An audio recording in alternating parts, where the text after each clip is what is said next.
아이폰 13 프로가 드디어 도착하였습니다. 애플 공식 홈페이지에서 사전 예약일인 10월 1일에 주문하였고 10월 8일에 수령을 하였습니다. 이번 아이폰 13에 대해서 업그레이드를 하는 의견도 많이 있었지만 그건 어디까지나 이전 모델인 아이폰 12를 사용하고 있는 분들의 기준이라고 생각합니다. 아이폰 11을 사용하다가 아이폰 13으로 변경하였을 때는 드라마틱한 변화를 느끼지 못할 것 같기 때문이죠. 하지만 저처럼 오래된 폰을 사용하고 있는 사람에게는 아이폰 13 시리즈의 변화는 구매하기에 충분한 이유를 가지고 있었습니다. 자동차에 비유하자면 저는 경차를 타다가 제네시스로 기변을 한 셈이기 때문이죠.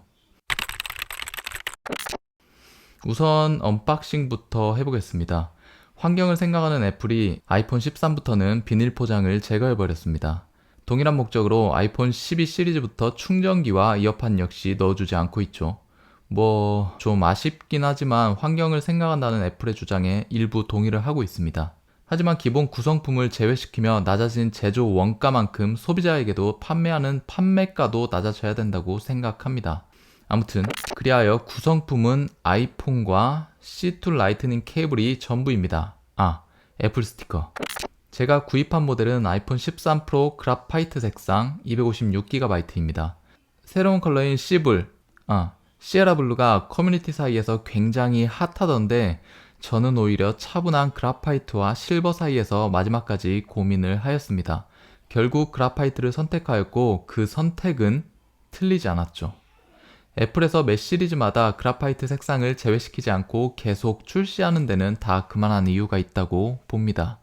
후면에는 전체적으로 무광 글래스로 마감이 되어 있고 가운데 위치한 애플 로고만큼은 유광으로 반짝반짝 빛나고 있었습니다. 빛의 상황에 따라 후면 색상이 변화하는 것도 너무 고급스러웠으며 사이드의 스테인리스 스틸 소재 역시 고급스러웠습니다. 하지만 손으로 만질 때마다 발생하는 지문은 조금 아쉬웠죠. 제가 손에 땀이 많아서 더욱 티가 잘 나는 것 같습니다. 이전 알루미늄 모델을 사용할 때는 이 정도는 아니었으니 말이죠. 어쨌든 측면에 묻은 지문은 다 부질없습니다. 폰을 구입하자마자 우리는 케이스를 사용하게 되니까요. 구매한 아이폰의 색상은 처음 언박싱 할 때만 확인할 수 있는 것이 국룰입니다. 아이폰 SE를 사용하다가 13 프로를 손에 쥐어보니 무게감이 상당하였습니다. 아이폰 13 프로의 스펙상 무게는 203g이며 SE 1세대의 무게는 113g으로 무려 90g의 차이가 발생합니다. 강화 유리를 붙인 아이폰 13 프로의 무게를 실제로 측정해보니 214g이 나갔으며 여기에 애플 정품 가죽 케이스를 끼워주게 되면 무게는 무려 240g이나 됩니다. 제가 사용하던 아이폰 SE보다 정확히 2배 정도의 무거운 무게였습니다. 어느 정도의 무게감인지 알기 위해 여러가지 물건들의 무게를 측정해보았습니다. 제가 사용하는 카메라 렌즈는 183g이 나갔으며 그리고 마우스는 90g, 블루투스 키보드는 306g입니다. 애플 사과는 314g이 나갔으며 유리컵은 259g이 나갔습니다. 이 중 가장 비슷한 무게를 가지고 있는 제품은 삼성 보조 배터리로 220g의 무게를 가지고 있었으며 아이폰과 정확히 20g 정도의 차이가 발생하였습니다. 혹시 아이폰 13 프로의 강화 유리 그리고 가죽 케이스를 착용하실 분들은 무게감을 참고해 주시면 좋을 것 같습니다. 그리고 누워서 폰을 보다가 졸기라도 하면 바로 사망각입니다. 이번 아이폰 13 시리즈는 전작보다 노치가 작아졌습니다. 정확히는 넓이는 좁아지고 높이는 조금 높아졌죠. 저는 출시 전 작아진 노치로 인한 편리성이 엄청 개선되겠구나 기대를 많이 하고 있었습니다. 하지만 첫 느낌은 노치의 작아진 크기가 그리 큰 장점으로 다가오진 않았습니다. 줄어든 노치로 인해 커진 디스플레이 공간에 더 많은 정보량을 제공해 줄 것으로 기대했지만 막상 뚜껑을 열어보니 단지 노치의 사이즈만 줄어들었을 뿐 정보량은 동일하였습니다. 배터리 잔량 표시라도 좀 넣어줬으면 어땠을까 하는 아쉬움으로 남습니다. 그리고 또 한 가지 더, 높이가 아주 살짝 미세하게 커졌습니다. 사실상 눈으로 티는 잘 나지 않는데 유튜브 영상 시 굉장히 눈에 거슬렸습니다. 보시다시피 노치 부분이 영상과 간섭이 되어 영상이 일부 잘리는 현상이 발생합니다. 영상 시청 시에는 차라리 이전 모델이 훨씬 더 이질감이 없었다는 느낌이 들었습니다. 그리고 전면 디스플레이에서 변화된 점이 하나 더 있죠. 바로 120Hz 프로모션 디스플레이입니다.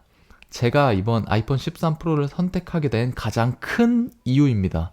개인적으로 프로모션 디스플레이 하나만으로도 아이폰 13 프로를 선택하기에 충분하다고 생각을 했습니다. 그 기대를 안고 잠시 사용해보니 이건 아주 대박입니다. 확실히 60Hz를 사용할 때와는 차원이 다른 느낌이네요. 이건 좋다고밖에 표현할 말이 없습니다. 그냥 좋습니다.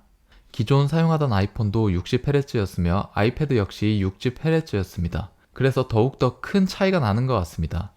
120Hz를 지원하는 게임을 즐길 때 장점은 극대화될 것으로 보입니다.